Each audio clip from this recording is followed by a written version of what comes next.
We love the NBA for many different reasons, and a lot of times, the NBA can surprise us. For whatever reason, this season, the Golden State Warriors have been one of the biggest surprises in the NBA. And we're actually going to talk about this a bit throughout the video. Why is everybody so shocked at how the Warriors have performed so far this season? Before they played the New Orleans Pelicans, the Warriors were only 0-2. But, given everybody's reaction, I would have thought the Warriors were on a 50-game losing streak. Yeah, it's a bit of an overstatement, but that's what it felt like. I get the Warriors had just lost to the Oklahoma City Thunder, who should be a team that's rebuilding this season. But, truth be told, the Oklahoma City Thunder look like they may be somewhat competitive. They have a roster with some talent, and what appears to be some grit. Gilgeous-Alexander looks like he's ready to embrace the next step in his career. The next step into becoming a star. Look, I'm not saying the Thunder are going to be good this season, but they also just played a Houston Rockets team that should be one of the best teams in the league, if not the best, very tight. You can argue the best team is the Clippers, which I would probably agree with you, but I'm just saying you can make the argument for the Houston Rockets. You guys actually already know how I feel about Russell Westbrook in this Houston Rockets system. I did almost a full video on it. I thought it was a really good video because it really allowed me to go in depth and talk about how good Russell Westbrook is going to be for this Houston Rockets team. The reason I bring this up is because it seems like Russell Westbrook has dialed back the clock. It seems like he was getting held back a little in Oklahoma City.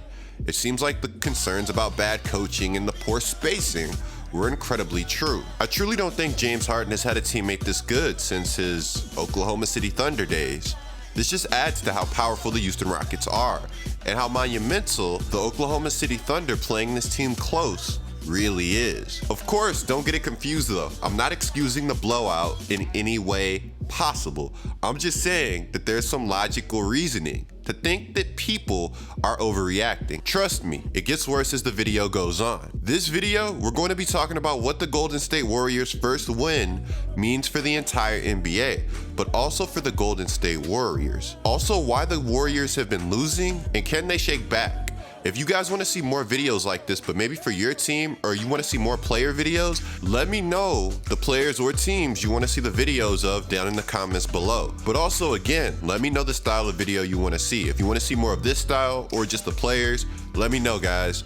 But before we get into any more about the Golden State Warriors, be sure to subscribe and turn on notifications, guys. You won't want to miss another GETLIKECOOP video. And that's facts. I'm trying to get to 200,000 subscribers, guys, so I can go full time. I appreciate all the love and support everybody has given me so far. So if you are new to the channel, be sure to subscribe so I can bring you guys more daily videos. Also, be sure to follow my IG, guys, handle GETLIKECOOP. The link will be in the description below. You won't want to miss a post. Lastly, guys, I do want to apologize. I wasn't able to bring you guys a video since Saturday, and it kind of sucked because I was getting really frustrated. Like, I really wanted to get you guys a video out, but like I was just so sick. Like, my sore throat was like completely messing with me, man. And it's still like, you can tell my voice is like still a little nasally right now. Anyways, back to the Golden State Warriors. Watching this team play, you can tell there's a different demeanor about this team. Steph and Draymond and the other Warriors don't look like they're having as much fun playing basketball as they used to. And I guess that's only natural, that comes with losing.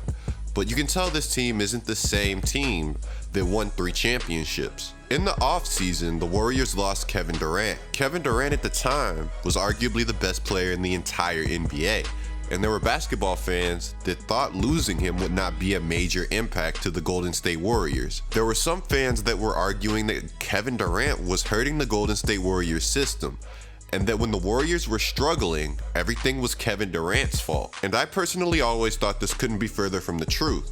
Durant brought another dimension to the Warriors, not only on the offensive end, because we know Kevin Durant is one of the best scorers of all time. He can light it up from deep, and he can get to any spot on the court at any time.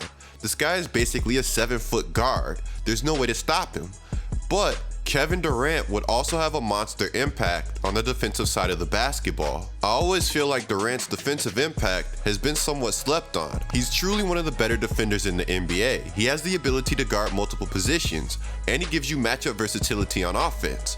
How could this guy possibly be hurting the Golden State Warriors system? Oh yeah, and he was pretty much a beast on the glass. He averaged 26 points with the Warriors and about 7 boards a game. A lot of people also thought the loss of Durant would be offset by getting D'Angelo Russell, which, no disrespect to D'Angelo Russell, He's just not Kevin Durant. I always thought D'Lo to the Warriors would be a really good career move for D'Lo though, given that the Warriors would be able to keep winning, which I still have some belief that the Warriors will be able to do. Perhaps the biggest shock of the offseason for me was Steve Kerr saying that losing Klay Thompson is more important than losing Kevin Durant. I completely understand how large the loss of Klay Thompson is. He's one of the original Warriors. He's been perfect for the Warriors system that they've ran over the years, the more traditional system as opposed to the Kevin Durant isolation system that the Warriors started running. But at the same time, I feel like Kevin Durant can do everything that Klay Thompson does and more. So it's really hard for me to say that losing Klay Thompson is more important to the Warriors than losing Kevin Durant. But the loss is great regardless. I'm interested in knowing what you guys feel on this subject down in the comments below. Who do you think is more important to the Warriors, or was more important to the Warriors? Klay Thompson or Kevin Durant? I've seen Klay Thompson take over games with 1 to 2 dribbles. I've seen him absolutely light it up like nobody in the league has business doing. He's truly one of the greatest shooters of all time, and a flawless fit into the system. So I guess I see both sides. Yesterday, the Golden State Warriors played the New Orleans Pelicans. And as a Pelicans fan, I was pretty embarrassed. But this also enabled me to give a pretty unbiased opinion on the game. That's just the type of person that I am. It looked like the Warriors were returning to their old form somewhat. Given the Pelicans have one of the worst defenses in the league, I would say take this game with a grain of salt. But at the same time, the Pelicans have played everybody close but the Warriors. The Warriors dominated the boards. They just wanted the ball more. At one point, it seemed like they were having a dunk off on putback dunks. It was getting that crazy during the game. And at the end of the game, they were just flat out toying with the Pelicans before the Pelicans finally went on a run to make the game somewhat respectable. But before any of that even happened, Stephen Curry was back to his old antics, pulling up from way beyond the line, hitting threes that only a few other players in the league probably have any business taking. D'Angelo Russell tacked on 24 points. He looked amazing. And I guess this can be tacked up to the Warriors again wanting this game more than the Pelicans. The Warriors played like a team that was somewhat desperate, but at the same time, they were still so under control and they never seemed to panic throughout the game. The Pelicans at 0-3 should have been the team that was applying pressure this game. They should have been the team that wanted to show people that they can win without Zion Williamson after falling short in every game this season. Brandon Ingram looks like he's poised to have a huge year, which is fantastic for the Pelicans.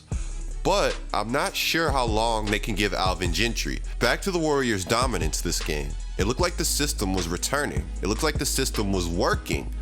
But again, the Pelicans' defense is so bad that I don't want to really give the Warriors too much credit for this game. If you go back a few days before this game, Draymond said this on the Warriors' rebuild.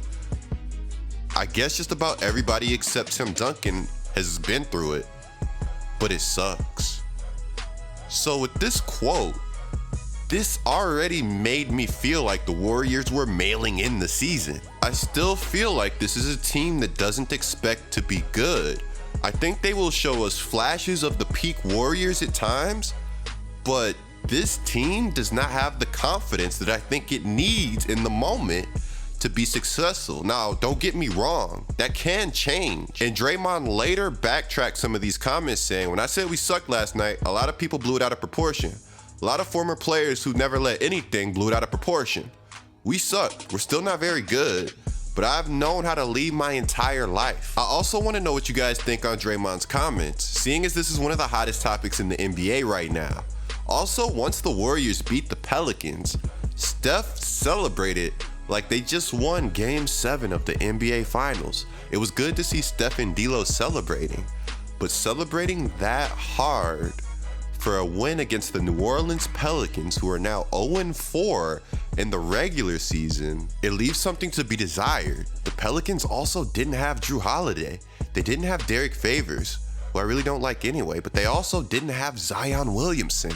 This is a team that's severely undermanned, and I know the Warriors are missing players too, but you guys still get my point. I think the win overall is good for the Warriors. They haven't been in an underdog position in a while, and it seems like they kind of don't know how to deal with it. We learned that this is going to be a really long season for Warriors fans.